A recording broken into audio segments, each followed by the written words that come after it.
Estimados padres de familia, buenas tardes. Reciban un cordial saludo del equipo de orientación Colegio Castilla, jornada tarde. Bienvenidos al primer taller del año 2021.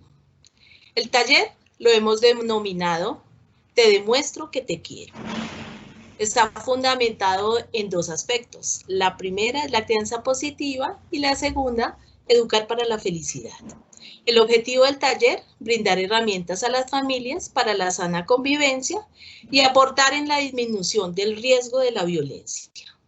Nos acompañan en esta ocasión nuestras orientadoras de la jornada de la tarde, en su orden Diana Marcela Villalba, ciclo 1, ella le corresponde preescolar a tercer grado, Liliana Aldana, ciclo 2, ella atiende de cuarto hasta séptimo, y quien les habla, Fabiola Castillo, se encarga del ciclo 3, de octavo a 11. El taller lo vamos a desarrollar en tres partes. La primera parte corresponde a derechos y deberes. La segunda parte, definición del concepto de violencia y diferentes tipos de violencia o maltrato. Y la última parte la desarrollaré yo, corresponde a las estrategias de prevención de la violencia intrafamiliar. Sean ustedes cordialmente bienvenidos. Los dejo con mi compañera Liliana, quien va a desarrollar la primera parte. Liliana, ¿cómo estás? Bienvenida. Gracias, Fabiola. Buena tarde. Buena tarde, padres, madres, cuidadores y personas interesadas en compartir esta charla con nosotros. A continuación vamos a iniciar el tema, una breve contextualización del título del taller, Te demuestro que te quiero.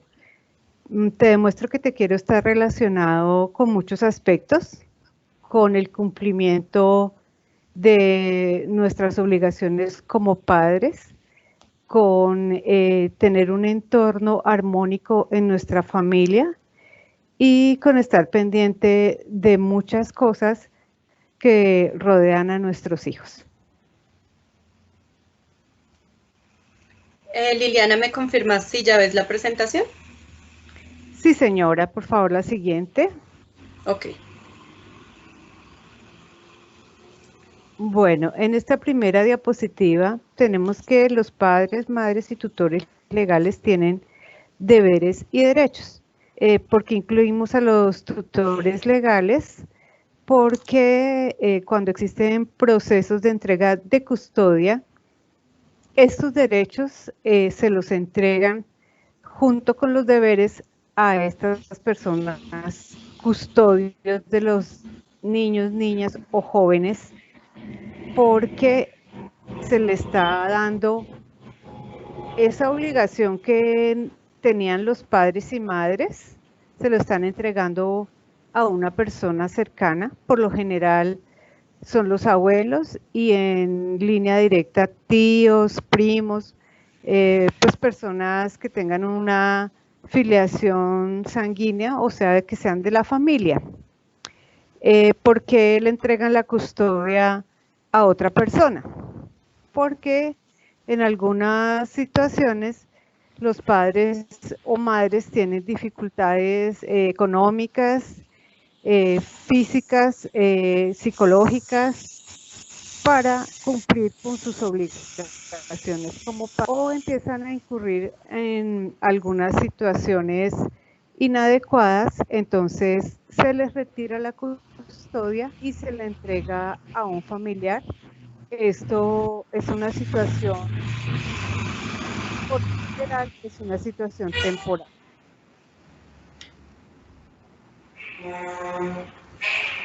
El video que vamos a ver a continuación es sobre los derechos que tiene la familia.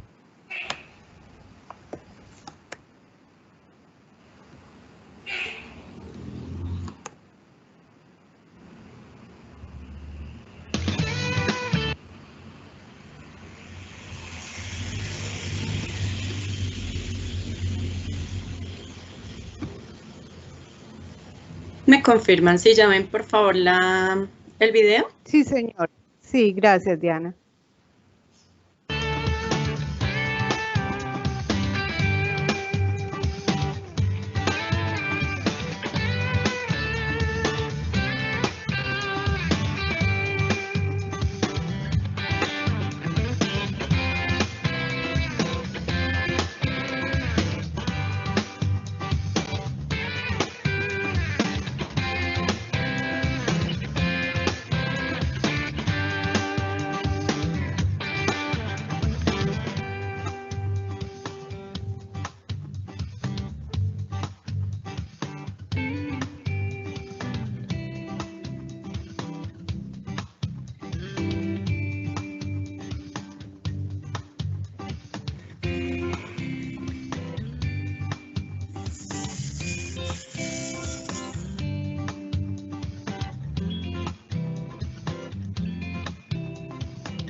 Gracias, Diana.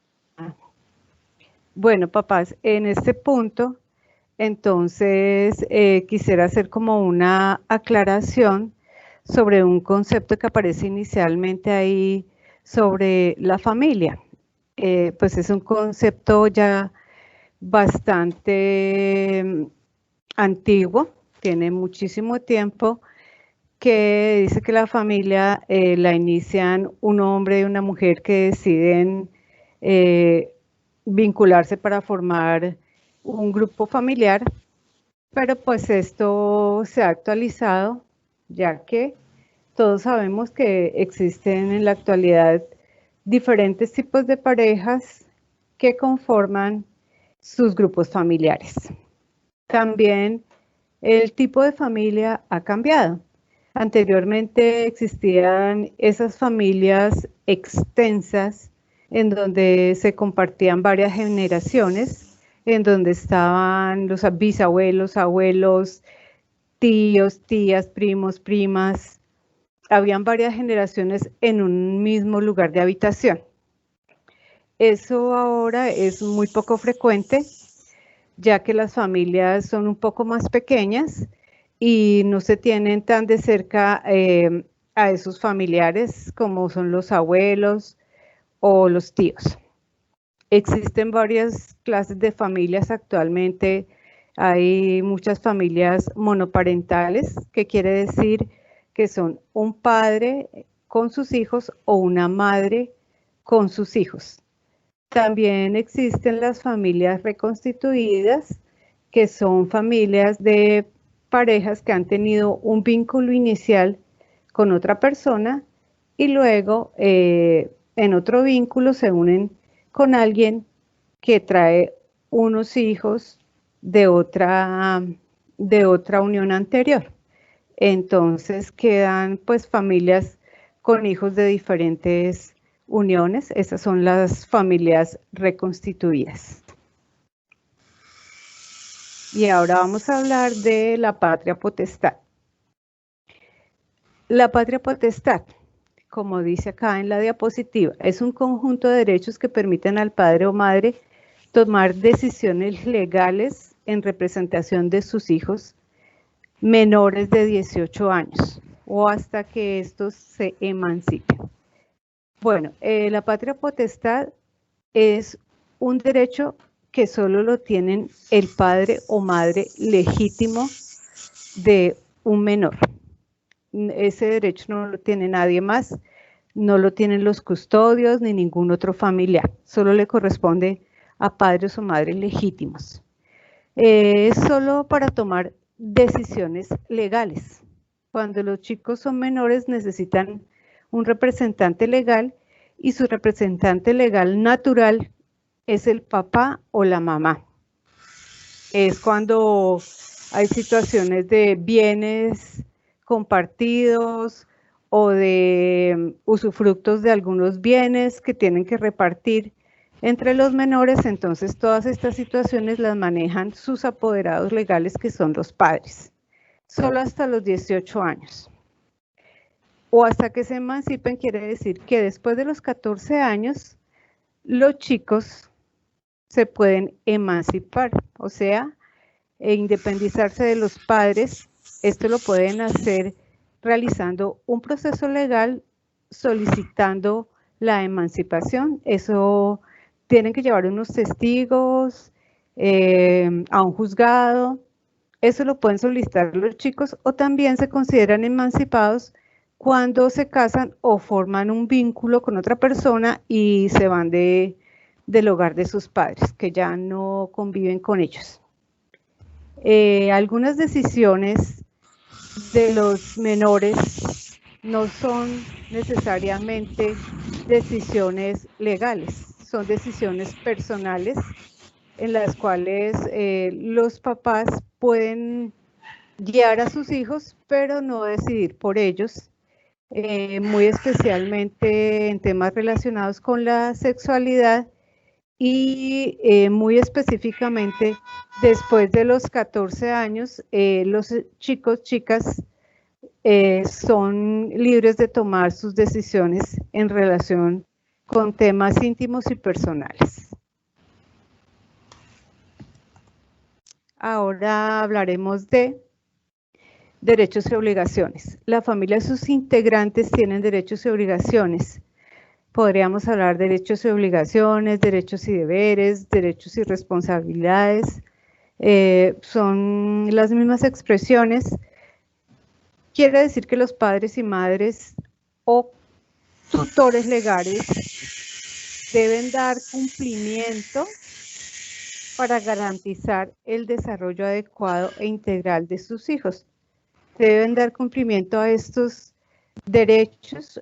Algunos de ellos son los derechos de los infantes y otros pueden ser los que mencionaron en los derechos de la familia. Para el tema que nos interesa hoy, unos derechos importantes en relación con esto son tener una vida libre de violencias, o sea, que haya una relación que no sea violenta, que la comunicación sea sin violencia y comunicación asertiva. También libre de discriminación y que se genere armonía, lo que quiere decir que todas las familias tienen derecho a conformar una unidad familiar libre de maltratos, perturbación, que todos sus integrantes sean libres para decir lo que piensan y lo que sienten, comunicar sus ideales y compartir sus sueños. Y a continuación vamos a especificar cuáles son los deberes que tenemos como padre y madre. Fabiola, ¿quieres intervenir? Sigue, Fabiola. Sí, Liliana. Sí, gracias. Hacer la acotación para que los papitos nos quede bien claro que las normas de casa las debemos basar, o sea, los límites y normas en casa las debemos basar en los derechos y los deberes, para que queden bien claros y desde niños se refuercen esas normas básicas y ellos aprendan a saber qué es un derecho, qué es un deber. Eso los ayuda a formarse también expectativas y a tener límites en la vida, no sobrepasar esos límites. Gracias, Lili. Gracias, Fabiola. Bueno, papitos, como les iba diciendo, los deberes de padres, madres y tutores legales son darle una vivienda digna a los menores, también procurarles el servicio de salud, darles una alimentación sana, la manutención pues es que el niño se vista y tenga las cosas indispensables para su aseo y pues algunas comodidades, una cama limpia, un lugar donde él pueda sentirse cómodo. Otro derecho muy importante es el derecho a la educación. Debemos matricular a nuestros chicos en los colegios para que tengan acceso a la educación. Otro derecho, otro deber que tenemos para con nuestros hijos es brindarles espacios de recreación para que ellos puedan compartir con los papás, mamás, con la familia, momentos agradables o puedan compartir con chicos de su misma edad. Este deber de la recreación no es un deber obligante. ¿Qué quiere decir con esto?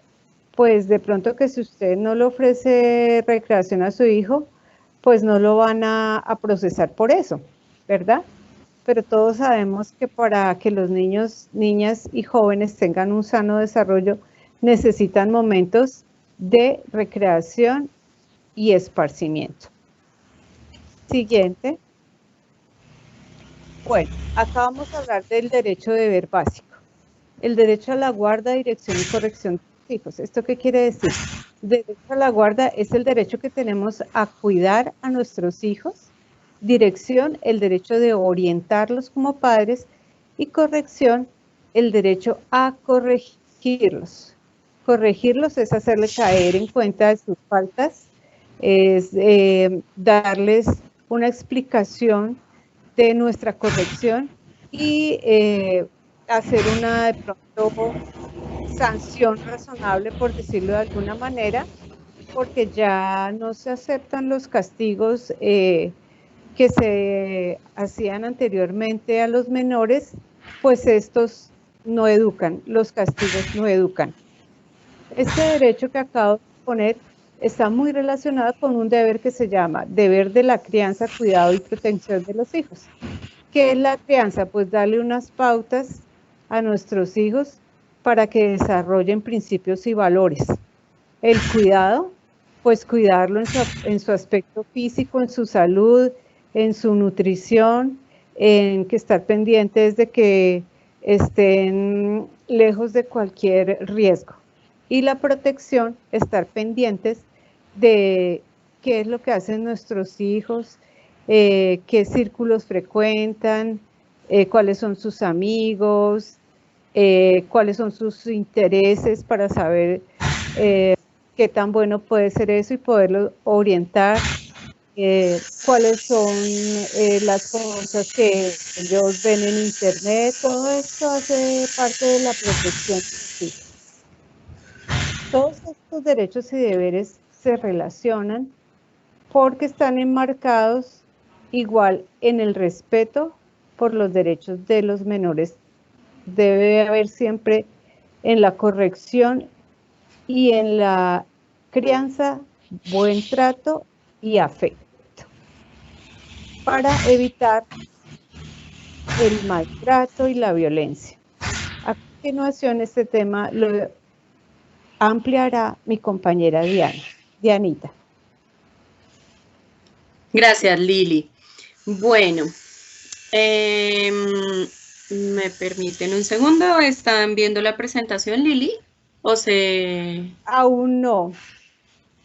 O sea, ¿se dejó de ver la presentación? Sí, señora. Ok. ¿Ahora sí?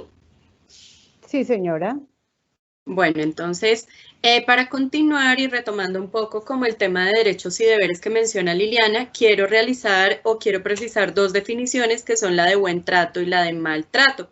El maltrato lo escribo separado, las dos palabras con el guión, porque quiero hacer énfasis en que es un concepto que nos está hablando de tratar mal a otro. A veces utilizamos la palabra maltrato como simplemente una palabra que ya está dentro de nuestro léxico, pero sin darle como la interpretación pues que hay de fondo, ¿sí? Y es el hecho de que estamos tratando mal a otra persona.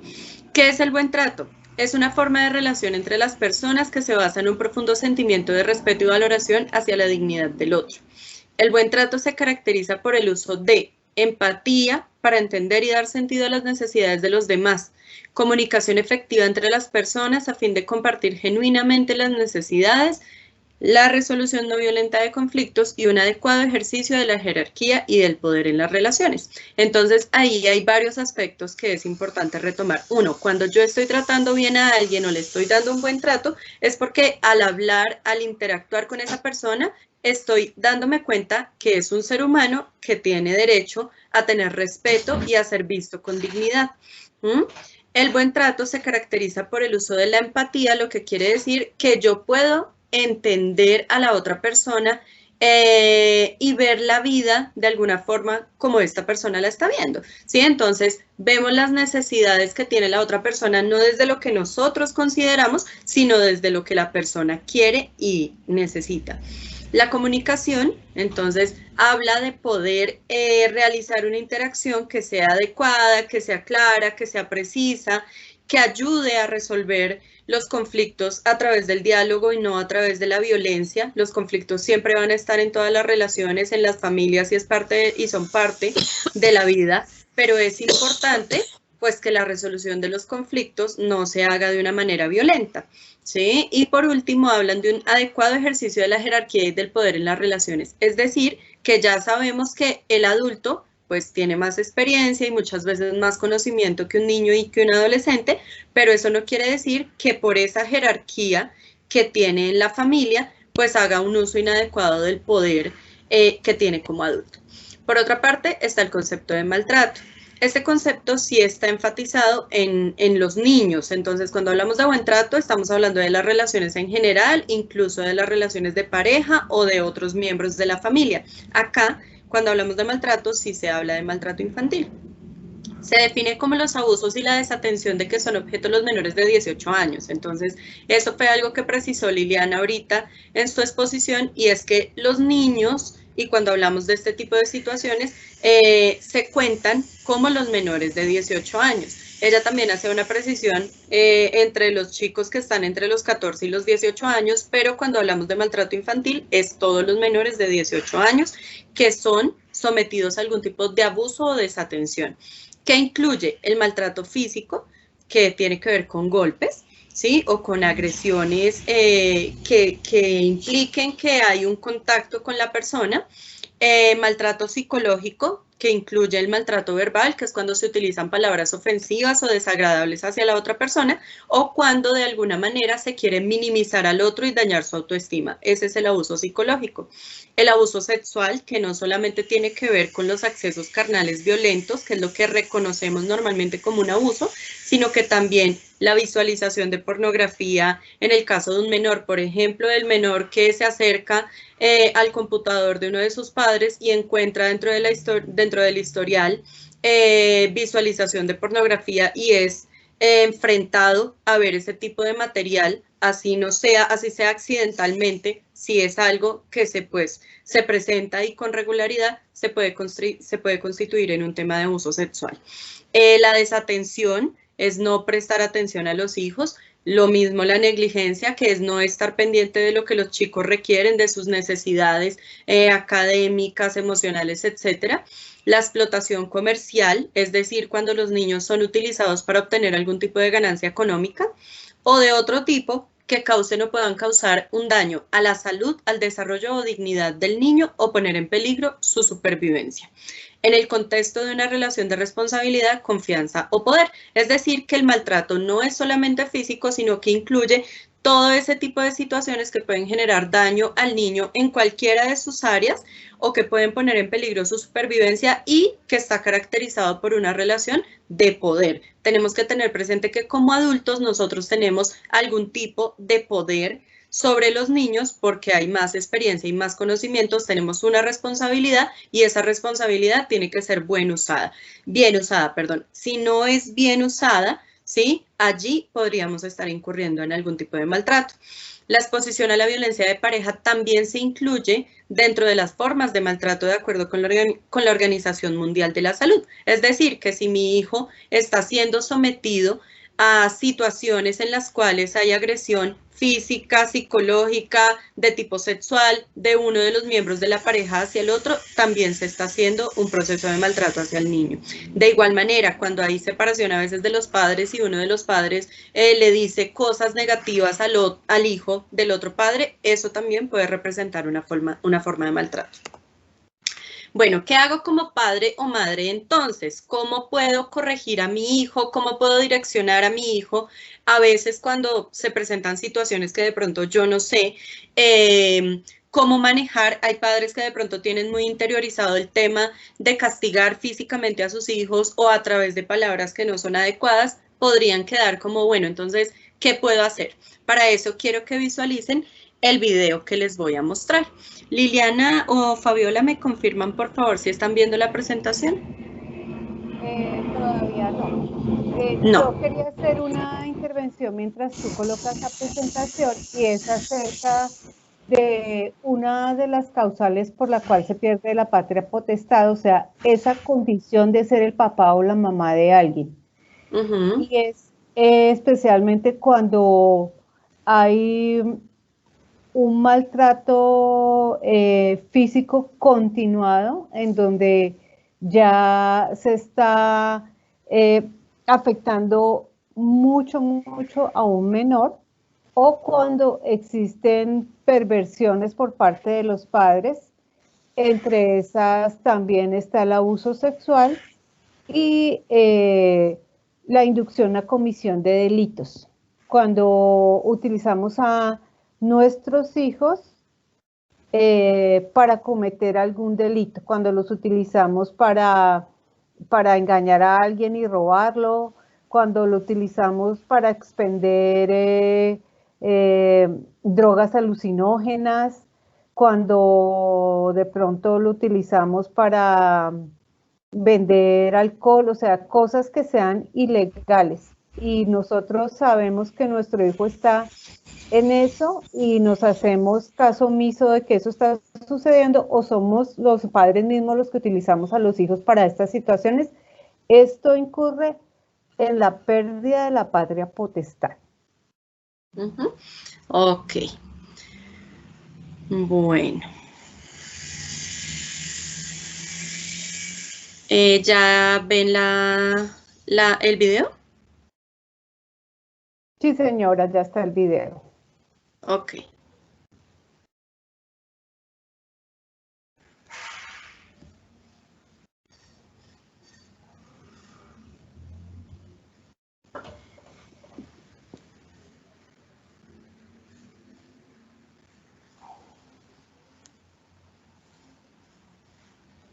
La violencia en cualquiera de sus formas es una vulneración de derechos. La naturalización de la violencia como forma de crianza representa una barrera para construir contextos libres de maltrato en la infancia y adolescencia.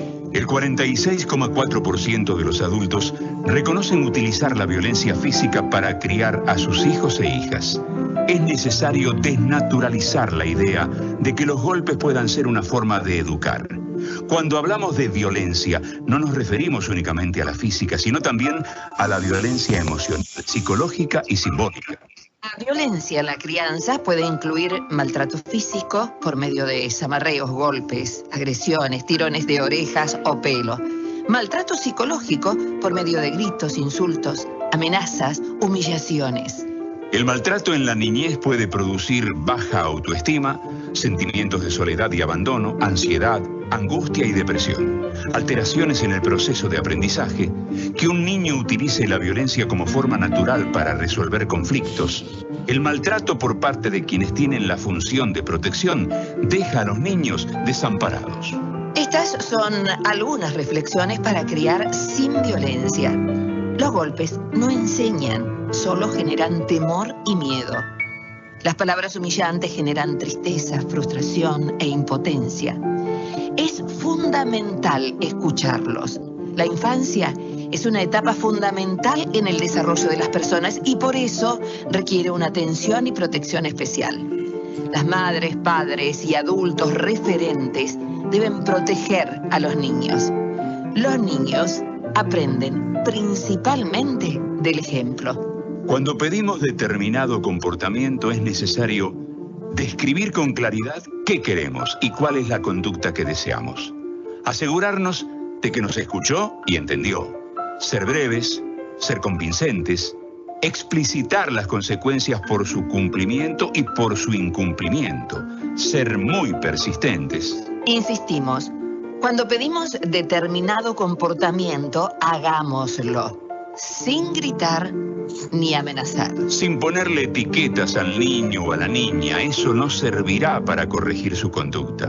Decirle, sos un desordenado, resulta menos efectivo que señalarle, tus juguetes están desordenados. Sin decir vaguedades tales como, pórtate como una niña de 4 años. Sin pedir comportamientos intermedios del tipo, trata de no ensuciar el sillón. Sin hacer preguntas de las que no esperamos respuestas porque tampoco las tienen, tales como, ¿cuántas veces te tengo que decir que...? Ninguna forma de violencia contra niñas y niños es justificable y siempre puede prevenirse. Asumamos el compromiso por una crianza sin violencia. Es una responsabilidad de todos. Es un mensaje de UNICEF difundido por...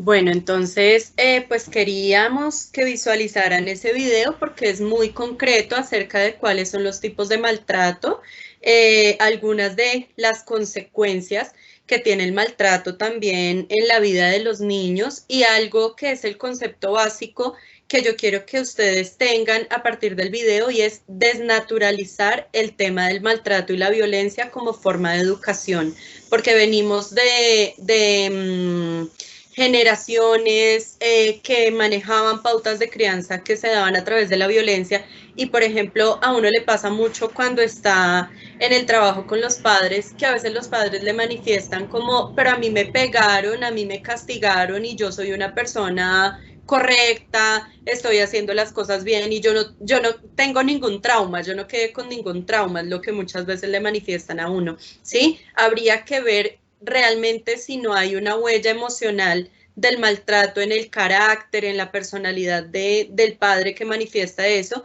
y pues de todas maneras estamos en una época que es diferente, donde tenemos otro tipo de recursos para corregir a los hijos, y la idea es que se puedan valer los padres como de todo este tipo de herramientas que nosotros tratamos de facilitar a través de las escuelas de padres, pues para darse cuenta y desnaturalizar esa función del castigo, del maltrato físico como una forma de corrección. Bueno, entonces vamos a continuar acá.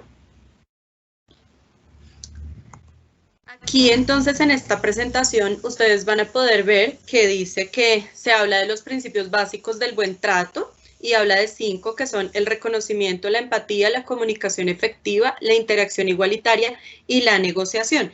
Esos 5 principios básicos del buen trato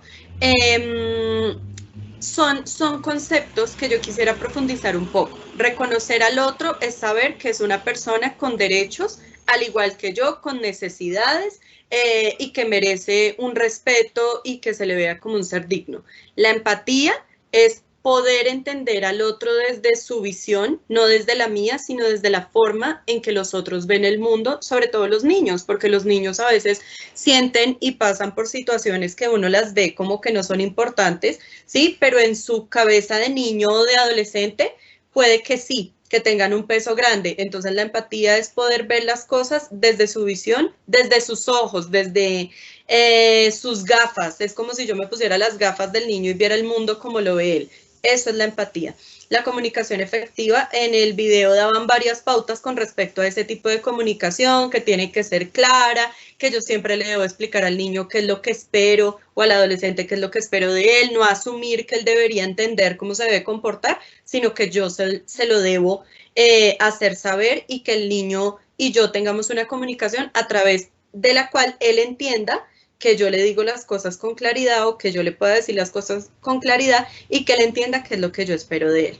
La interacción igualitaria tiene que ver con el manejo de las jerarquías. No se trata de que porque yo soy el adulto o soy el papá o soy el cuidador, entonces las cosas se deben hacer como yo diga y punto porque yo soy el adulto. No, la idea es que siempre se parta de un diálogo y los niños puedan tener claridad sobre por qué esperamos ciertas cosas de ellos.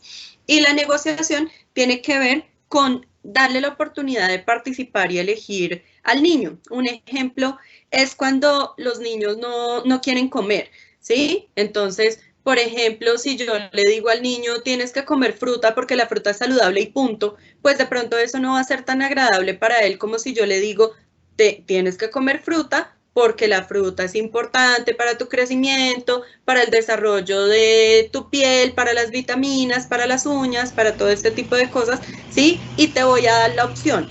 Hay manzana, banano y papaya. ¿Cuál de ellas te quieres comer hoy? Que el niño tenga la opción dentro de unas posibilidades que nosotros consideramos que son las adecuadas, que pueda elegir, pero no simplemente imponerle porque yo soy el adulto, porque es así, y cerrarle la opción a la negociación. Bueno, este es un ejemplo muy básico, pero que aplica para muchas otras cosas, como los conflictos que a veces se presentan con los adolescentes por su forma de vestir, por los amigos, por el tiempo que dedican al internet y ese tipo de cosas. Y por último, quiero hablarles del decálogo del buen trato. ¿Qué es este decálogo del buen trato? Es un documento o unas pautas que se generaron ¿sí? Desde diferentes entidades, tanto a nivel nacional como a nivel mundial, y que habla de las características que debería tener el trato que damos a los hijos. Entonces, ¿qué es importante? Aceptar incondicionalmente a nuestros hijos e hijas, es decir, que los tenemos que aceptar con defectos y con virtudes, no solamente sentirnos orgullosos de las virtudes, sino también de esas cosas que de pronto a veces vemos como negativas, pero que son parte de su proceso de crecimiento y que nosotros como adultos tenemos la labor de ayudarles a mejorar. Proporcionarles amor y afecto. Es importante decirle a los hijos que los quieren, es importante consentirlos, acariciarlos. A veces ellos cuando llegan a la adolescencia no quieren que de pronto sus padres hagan ese tipo de cosas, pero hay que buscar diferentes maneras en que uno puede demostrar el amor a los niños y a los adolescentes, pero es importante utilizar palabras y utilizar contacto físico para que ellos sepan que realmente los queremos. Establecer límites razonables, es decir, no exageremos a veces en los castigos. Hay papás que a veces el niño o el adolescente se porta mal y le quitan todo, le quitan absolutamente todo, y pues el chico queda como sin ninguna cosa de la cual agarrarse para seguir adelante, ¿sí? Todos los castigos, todas las correcciones tienen que ser coherentes con lo que ellos digamos, en lo que se han equivocado. Pero, por ejemplo, si mi hijo se portó mal en algo relacionado con lo académico y yo lo castigo con que no puede ir donde los abuelos el fin de semana completo, sí, pero por ejemplo, ¿qué fue lo que hizo mal? No sé, no hizo una tarea, ¿sí? Eso no tiene ninguna relación lo uno con lo otro, ¿sí? Y puede ser algo que resulta exagerado. Entonces lo que podríamos hacer es, por ejemplo, si al niño le gustan los borradores o los cuadernos bonitos o ese tipo de cosas y cometió un error relacionado con lo académico, pues no lo premiemos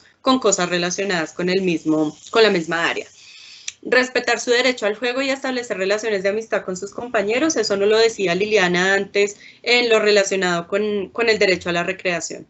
Respetar y fomentar su autonomía, es decir, que nosotros podamos entender que así el niño, el joven, el adolescente tome una decisión que a nosotros no nos parece, pues es su decisión, ¿sí? Obviamente, si yo veo que el niño pequeño va a meter los dedos en la toma de la corriente, pues yo no lo voy a dejar. Pero si el adolescente dice, yo quiero, no sé, escuchar esta música, puede que a nosotros no nos guste, o ponerme esta camiseta, puede que a nosotros no nos guste eso, pero hay ciertos niveles en los que debemos permitir su autonomía. Y no solo permitirla, sino fomentarla.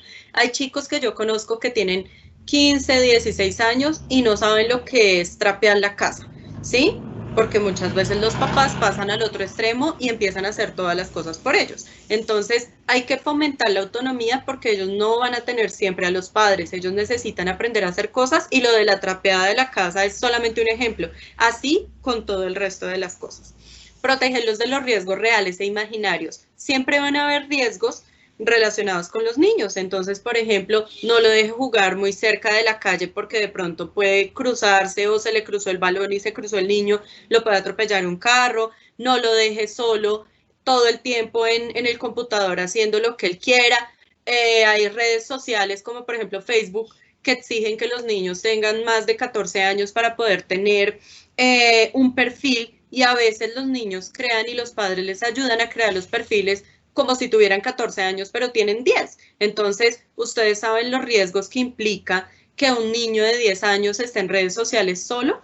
Es un riesgo grandísimo porque siempre van a haber personas que pueden hacerles daño. Entonces, hay que protegerlos de los riesgos reales y también de los imaginarios. ¿Cuáles son los imaginarios? Esos temores que ellos sienten, esos miedos que ellos sienten, como por ejemplo, uno podría decir, equivocarse a nivel social, pues no tiene ningún problema, pues ya me sentí apenado y listo. Para los chicos ese es un temor, sobre todo para los adolescentes es un temor muy grande. Entonces entender que dentro de su imaginario hay algunos temores o hay algunos riesgos que representan temor para ellos, ¿cómo los podemos ayudar a manejar esas situaciones? Aceptar su sexualidad y ofrecer una imagen positiva de la misma, pues la sexualidad está en la persona a lo largo de la vida, desde la infancia hasta la vejez. es importante que nosotros le ayudemos a los niños a reconocer su cuerpo, a entender su cuerpo, cómo funciona.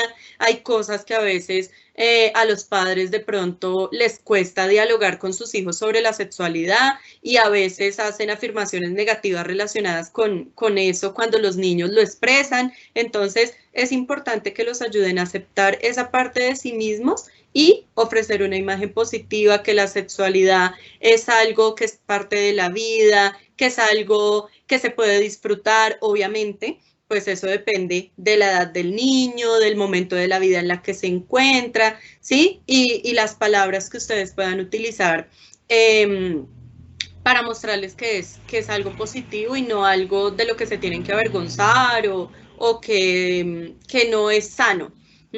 La comunicación y la empatía, pues ya lo explicamos en la diapositiva anterior.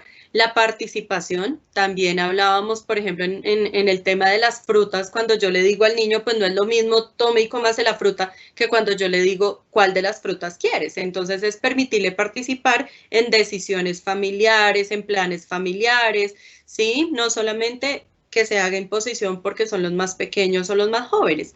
Y por último, pues dedicarles tiempo y atención, que eso es como una de las cosas que queremos dejar sembradas en ustedes el día de hoy, y es que no es solamente proveerles el vestido, la alimentación, sino que hay otras cosas, la compañía, el entenderlos, el escucharlos, son cosas que son muy importantes para el desarrollo de los niños. Bueno, a partir de esto que yo les estoy explicando, entonces les queremos mostrar un video, les queremos compartir un video que los puede ayudar como a aterrizar un poco cómo están en su proceso de crianza, ¿sí? Entonces, quiero que visualicen el video y hagan una evaluación, ¿sí? De cómo están haciendo ese proceso de crianza de sus hijos, cómo están manejando el afecto, cómo están manejando los límites, toda esa parte. Bueno, Liliana o Fabiola, ¿me confirman, por favor? Si ya están viendo el video. Ya. ¿Listo? Ya salió.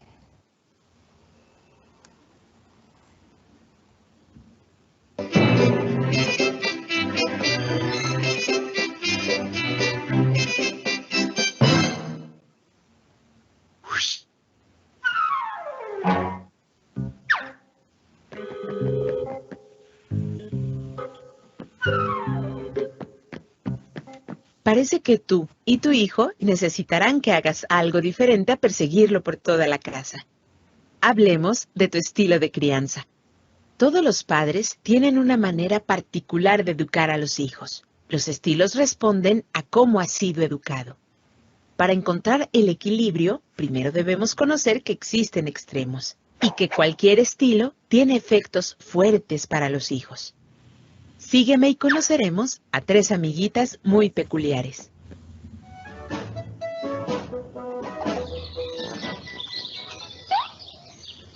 Ella es Cleo. Su retoño, un pollo muy robusto y colorado, nació el mes pasado. Ella estaba tan preocupada de que no pudiera abrir el cascarón por sí mismo que picoteó todo el huevo. Toribio, su retoñito, ahora está más grande que su mamá, y Cleo aún le busca las lombrices para que coma, y hasta lo mete bajo sus plumas para que no pase frío. ¿Crees que Toribio quiera dejar de ser pollito? ¿Que será un gallo sano, independiente, fuerte y seguro? Aunque sea mayor, si mamá hace todo por él, quizá veamos a Cleo en un futuro cercano levantándose al amanecer en lugar de su hijo, para un kikiriki que más bien saldrá como cacareo de gallina exhausta. A esto llamamos el estilo permisivo de crianza. Usualmente la situación o los hijos parecen controlar y dominar a estos padres, pues hacen todo por ellos o les dan la libertad sin límites apropiados, fomentando muchas conductas y emociones descontroladas y lastimeras para sí mismos, la familia y la sociedad. Ahora conozcamos a Elvira. Es la gallina más grande y dominante de la granja. ya ha tenido varios pollitos y tiene una política muy estricta para la crianza. Ella está segura de que funciona. Cuando los pollitos asoman la cabeza por debajo de sus plumas, pues hace calor ahí abajo, ella da un grito tan fuerte y pone unos ojos que no les queda de otra a los pequeños que esconderse.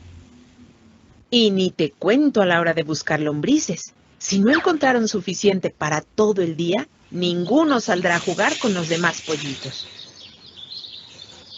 ¿Cómo crecerán los críos de Elvira? ¿Serán fuertes, seguros y felices? O quizá, aunque ya no estén con mamá, aún teman sacar la cabeza del nido y se sientan culpables e inútiles por no encontrar mucha comida para sus propios pollitos. Este es el estilo autoritario. Quiere educar a los hijos controlando y dominando de manera sutil o en ocasiones agresivamente. Uno de los más comunes efectos es formar personas muy temerosas, con baja autoestima y, por supuesto, infelices. Por último, te presento a Matilda. Es una gallina muy peculiar, pues permite a sus pollitos romper el cascarón ellos solitos, confiando en que podrán hacerlo. Si tienen mucho calor debajo de sus plumas, les abre las alas para salir un rato. Ella lo sigue tranquilamente y observa cuando atrapan lombrices. A Luli, la menor, se le escapó la comida. Matilda, con ternura, le mostró su forma de hacerlo. Practicaron juntas con el pico y las patitas. Al final del día, Luli lo volvió a intentar. ¿Crees que Matilda hace bien al confiar en las capacidades de sus críos? El estilo democrático o equilibrado en la crianza de los hijos les permite desarrollar sus capacidades con fuerte autoestima. Los padres adecúan el nivel de responsabilidad, libertad y enseñanza a las habilidades que el hijo va mostrando. Si confías en ti y en ellos y respetan sus límites con afecto, continuarán aprendiendo unos de los otros. Seguro tus pollitos crecerán fuertes, independientes, seguros y felices. Educar es padre.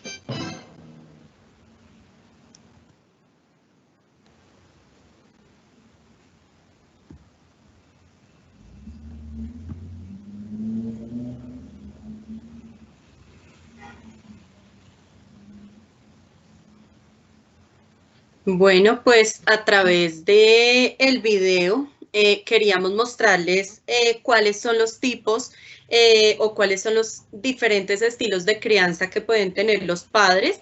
El autoritario es uno de los que más se relaciona con el tema del maltrato, pero cuando somos permisivos también podemos resultar haciendo algún tipo de maltrato con los hijos cuando no fomentamos su autonomía, cuando no respetamos sus decisiones, sino que queremos imponer las nuestras porque consideramos que es lo mejor para ellos, así lo hagamos, no de una forma agresiva, sino que lo hagamos de una manera diferente, como tratando de hacerles entender, pero cuando no respetamos decisiones propias. Entonces hay un estilo que no aparece en este video, que es el estilo negligente de crianza. Están allí, o se hablan allí del estilo autoritario, del estilo permisivo y del estilo democrático. El estilo negligente es aquel tipo de padres que no hacen ningún tipo de acompañamiento de los hijos, que no están pendientes de ellos, que no les prestan atención. Entonces son padres que son distantes desde lo afectivo, pero además tampoco ponen límites. Entonces, esos son los 4 diferentes estilos de crianza. Pues se supone o se esperaría que el estilo de crianza más adecuado es el democrático, el equilibrado, donde nosotros brindamos afecto, pero también establecemos normas a los hijos. Sabemos que eso no es fácil y que ningún proceso de crianza va a ser perfecto, pero en la medida en que intentemos acercarnos más a ese estilo que a un estilo agresivo, autoritario, maltratante, o en el caso de los padres que hacen todo por sus hijos, o en el caso de los padres que no hacen ningún acompañamiento de sus hijos, pues en la medida que vayamos caminando hacia el estilo democrático, pues vamos a tener hijos más felices y más saludables emocionalmente. Bueno, ahora entonces le doy paso a mi compañera Fabiola para que ella pueda finalizar con las estrategias. Fabiola, ya te comparto nuevamente la presentación, creo que se salió. Listo, gracias. Ya la ven nuevamente, ¿verdad? Excelentes videos, Diana. Me los voy a copiar. Bueno, nosotros vamos a trabajar las estrategias de prevención del maltrato. Como pudimos ver, al hablar de estrategias de prevención, como el material trabajado por nuestras compañeras, ¿qué les puedo prometer? Les puedo prometer que vamos a despertar, vamos a tomar conciencia. Estamos a veces en modo robot, así como los supersónicos, todo por pantalla, todo va muy rápido, la tecnología llegó para quedarse. Entonces vamos a tratar de hacer conciencia acerca de lo que estamos viviendo con nuestros hijos, que nosotros somos producto de la familia y producto de ese medio ambiente. Vamos a trabajar con preguntas, porque lo importante es no solo que conozcamos el material, sino que hagamos reflexión con ese material y también interioricemos los conceptos. Entonces, por favor, alicen lápiz o esfero y una hojita. Vamos a hablar sobre algunos puntos específicos para que nos queden del material y los podamos poner en práctica. Entonces, muchas veces nos hemos preguntado nosotros, ¿qué tipo de padre o madre soy? Ahí dice eso usted, pero lo vamos a trabajar todo hacia nosotros. ¿Qué tipo de padre o madre soy? Entonces, todos pensamos o tratamos de hacer las cosas bien. Pero, incluso a veces sin saberlo, podemos llegar a ser padres tóxicos. Vamos a hacernos las preguntas, vamos a reflectar sobre nosotros mismos, vamos a reflexionar a la vez que nos hacemos las preguntas y vamos a sacar nuestras propias conclusiones. Aquí no es culpar a nadie, no es poner a alguien en esa situación difícil, no, vamos a reflexionar. Y si algo tenemos que modificar, pues simplemente lo vamos haciendo. La primera sería, ¿qué clase de padre o madre soy? Entonces, para saber si somos tóxicos, podemos preguntarnos, ¿somos padres que nos desvivimos por nuestros hijos? E incluso llegamos a hacerles las actividades. La siguiente pregunta podría ser, ¿causo dependencia emocional con mis hijos por la forma en que les hablo? Por ejemplo, les puedo decir, ser el primero o ser el mejor es tan importante y volvérselo un condicionamiento que eleva el nivel de exigencia, pero que también le puede causar angustia, estrés, lo puede llevar a niveles de depresión. Otra pregunta sería, ¿te victimizas como padre? Todo lo que yo hago por ti, mira tú cómo me pagas. Desde que naciste no he hecho más sino vivir para ti. Padres ausentes emocionalmente, que por ejemplo dan muchas cosas, pero nunca están ahí en los procesos. Recordemos que exceso de cosas positivas y cosas negativas van a dar como resultado adultos inmaduros. ¿Es usted una persona que tiene miedo al compromiso? Si los padres fuéramos conscientes, si percibiéramos la crucial importancia que tiene el ambiente familiar para los hijos, para el desarrollo psicosocial de estos, es tan importante ese ambiente familiar que ese mismo ambiente hace prevención a nivel de consumo de alcohol, a nivel de que sean violentos cuando sean adolescentes o sean adultos, o previene también el consumo de sustancias psicoactivas. Entonces, vamos a darle calidad a ese ambiente de hogar. Por favor, la siguiente. Siempre vamos a encontrar factores de riesgo en todas partes. Así nosotros no queramos, todas las situaciones tienen ambientes que pueden ser de riesgo. Siempre hay factores de riesgo en todo y nosotros estamos en la obligación de prevenir. Debemos recordar cuán grande es el poder de la crianza. Para ubicarnos podemos hacer la siguiente pregunta. Cuando su hijo se refiere a usted, a los padres, dice yo y mis padres o mis padres y yo. Entonces, analicemos eso. ¿Cómo lo dice? Puede ser porque yo y mis padres, si el niño es pequeño, él se está poniendo primero. Puede ser que las pautas de crianza se estén invirtiendo o estén mal empleadas. Si dice mis padres y yo, y él está pequeño, puede estar recibiendo una adecuada información y la está interpretando bien. Ahora, esto tiene que ver con la edad. ¿Por qué? Porque si un adulto dice mis padres y yo, tiene un sentido ya de dependencia y el objetivo es criar hijos para que compartan con los demás, porque uno no cría hijos para uno mismo. Entonces, es importante, esa pregunta nos va a hablar de muchas cosas que se pueden estar dando y pueden ser en cierta forma falsas en una crianza. Los hijos se comportan con nosotros de una manera y en los diferentes ambientes se comportan de otra. Entonces, a veces nosotros mismos no aceptamos que eso sea así. Nos parece que nos están hablando en la escuela o en otro lugar de alguien que nosotros no conocemos. Los factores pueden ser el consumo de spa, puede ser que vengan de padres con problemas en la solución de conflictos, con alcoholismo o con problemas de comunicación. Entonces, si nosotros le ponemos cuidado a este tipo de preguntas, y a la forma en que contestan nos va dando una idea de en qué parte vamos. ¿Cuáles son las principales acciones para prevenir la violencia y el maltrato? La siguiente diapositiva, por favor. Nos lo dijeron nuestras compañeras, entonces vamos a sacar puntos claves y prácticos. Primero, normas claras. Las normas nos ayudan a establecer límites de conducta. Esas normas deben ser fáciles de interpretar y que sean aceptadas por todos. Recuerden, normas claras, hijos tranquilos.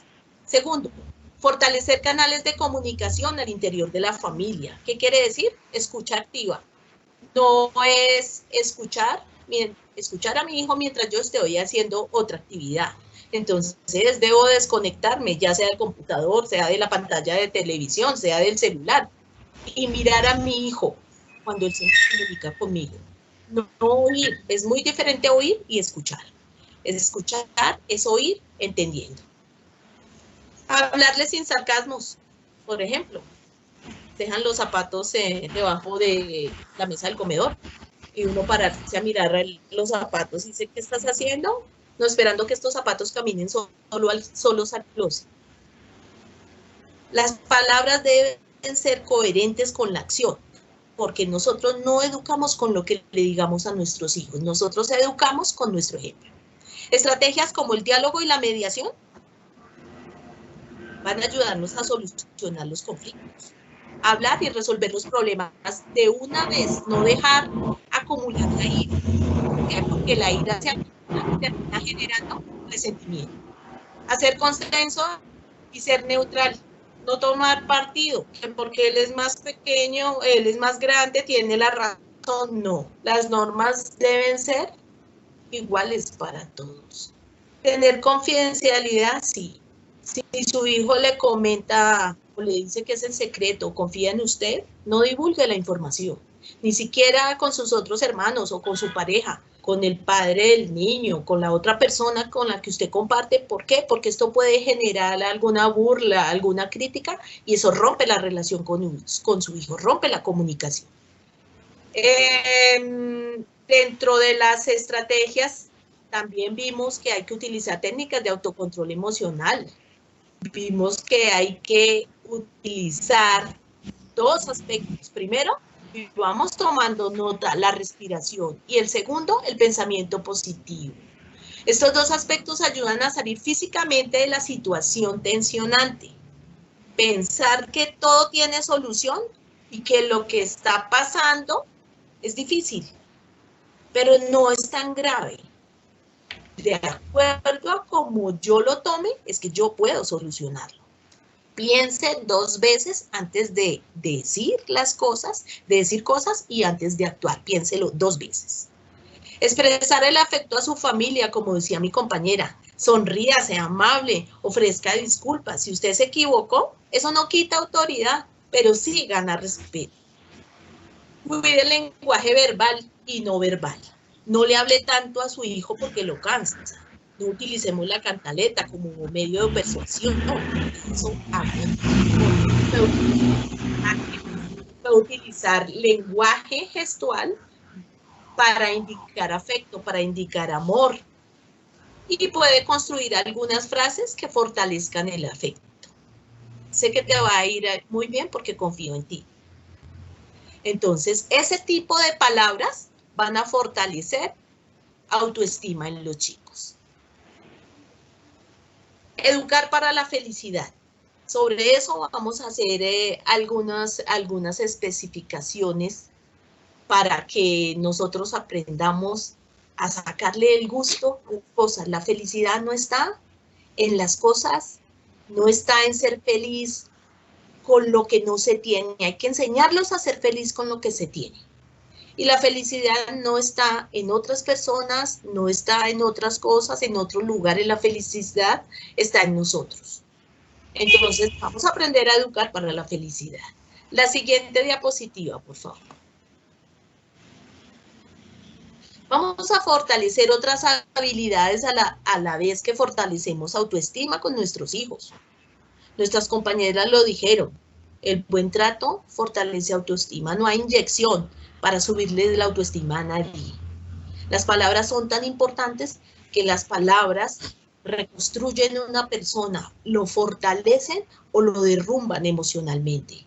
Entonces vamos a tener cuidado qué es lo que decimos, le decimos a nuestros hijos y en qué momentos lo hacemos. Todo tiene un momento y una razón. Entonces no minimicemos las situaciones, ni si hay que tomar alguna sanción, aplicar alguna sanción, pues que esa se ajuste a la conducta. La pregunta, ¿eres feliz o solo sonríes? Tenemos que aprender a ser resilientes. ¿Qué quiere decir eso? La resiliencia es una habilidad que nosotros vamos a desarrollar, que la vamos a desarrollar a medida que vamos superando las dificultades. No confrontando las dificultades, sino superándolas. No se quede con el problema, no se justifique, resuélvalo. Ahora unos tips para que nosotros podamos también aplicarlos. Vamos a regular la respiración, vamos a desarrollar la paciencia.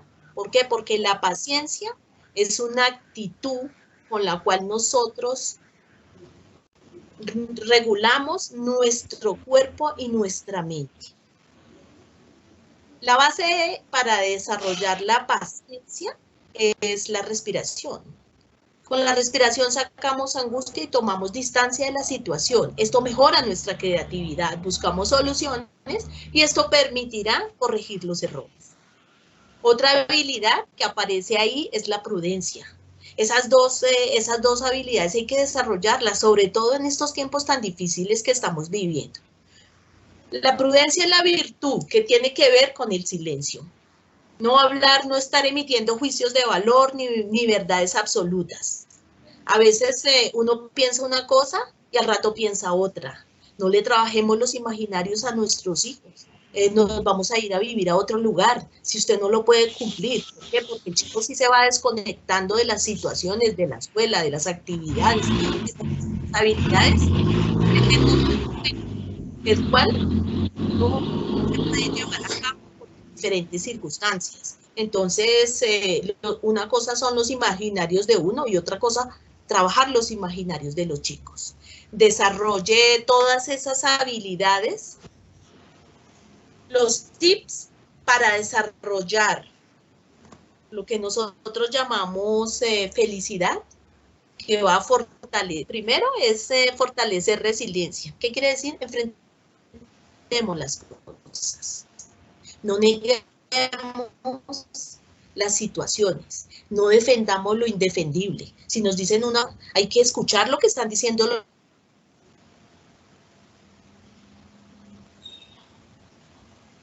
Entonces, él me puede decir una cosa y engañarme y asegurar que eso es así. Entonces, escuchémoslos y escuchemos también a los demás. Resiliencia y educar para la felicidad son los dos secretos para salir adelante. ¿Qué quiere decir uno? Fortalecernos.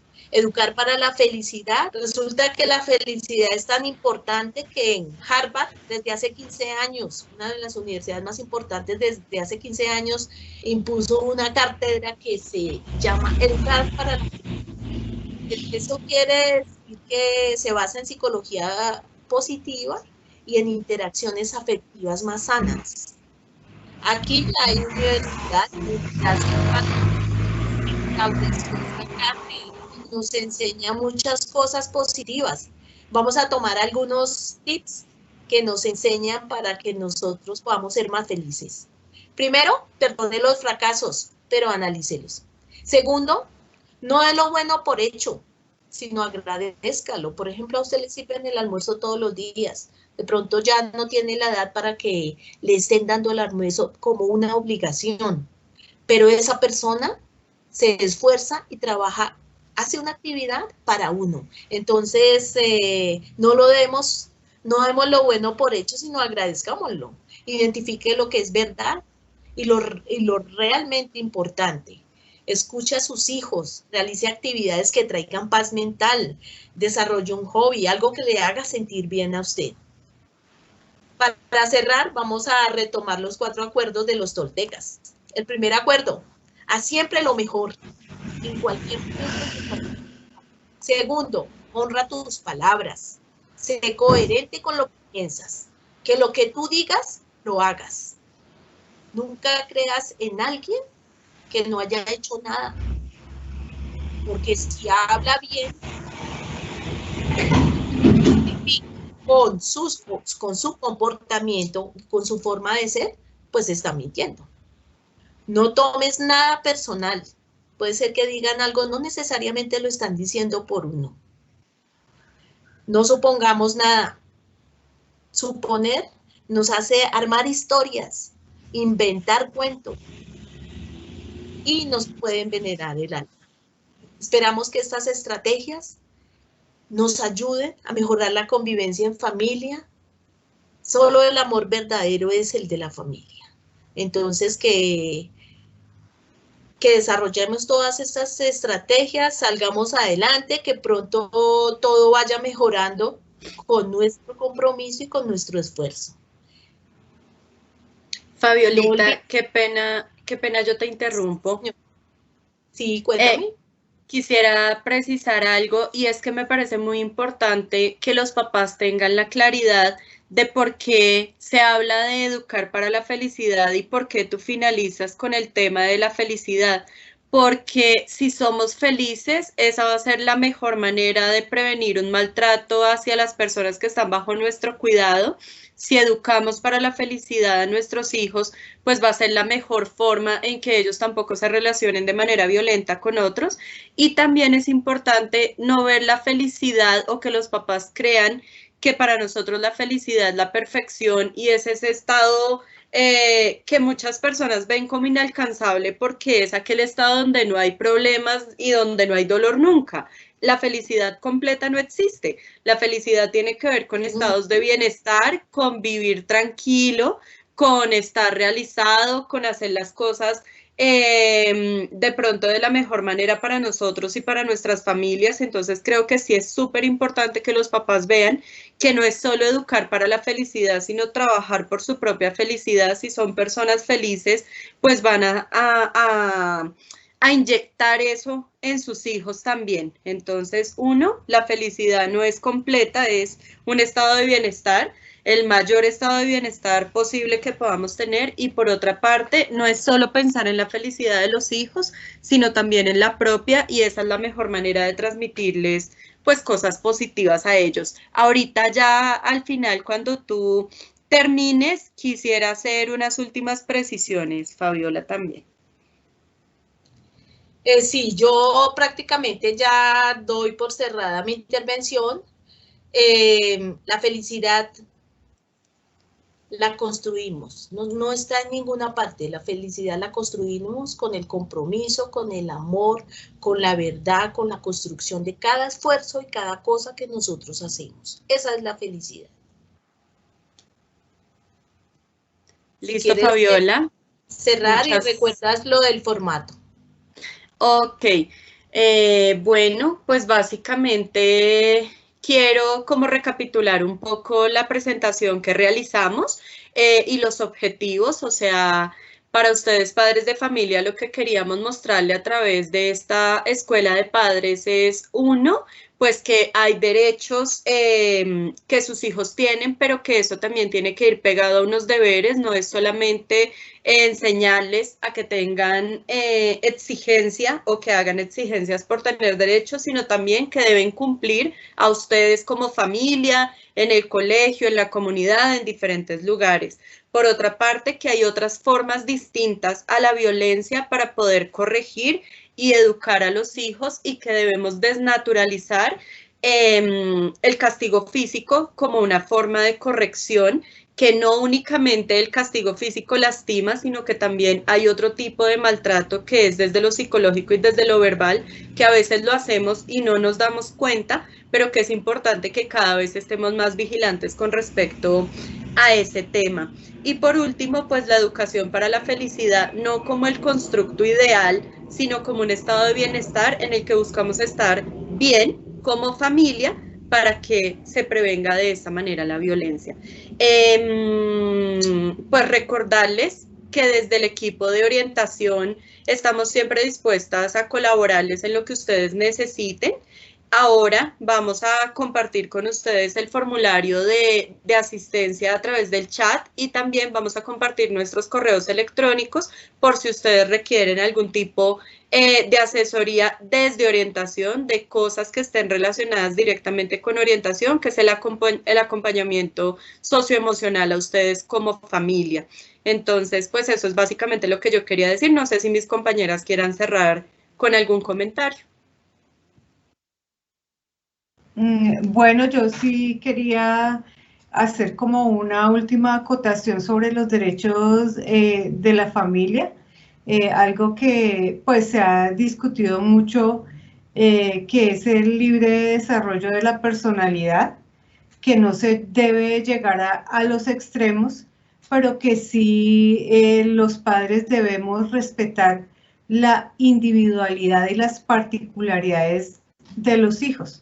Debemos direccionarlos, orientarlos, pero no imponerles nuestros propios gustos ni nuestras propias ideas.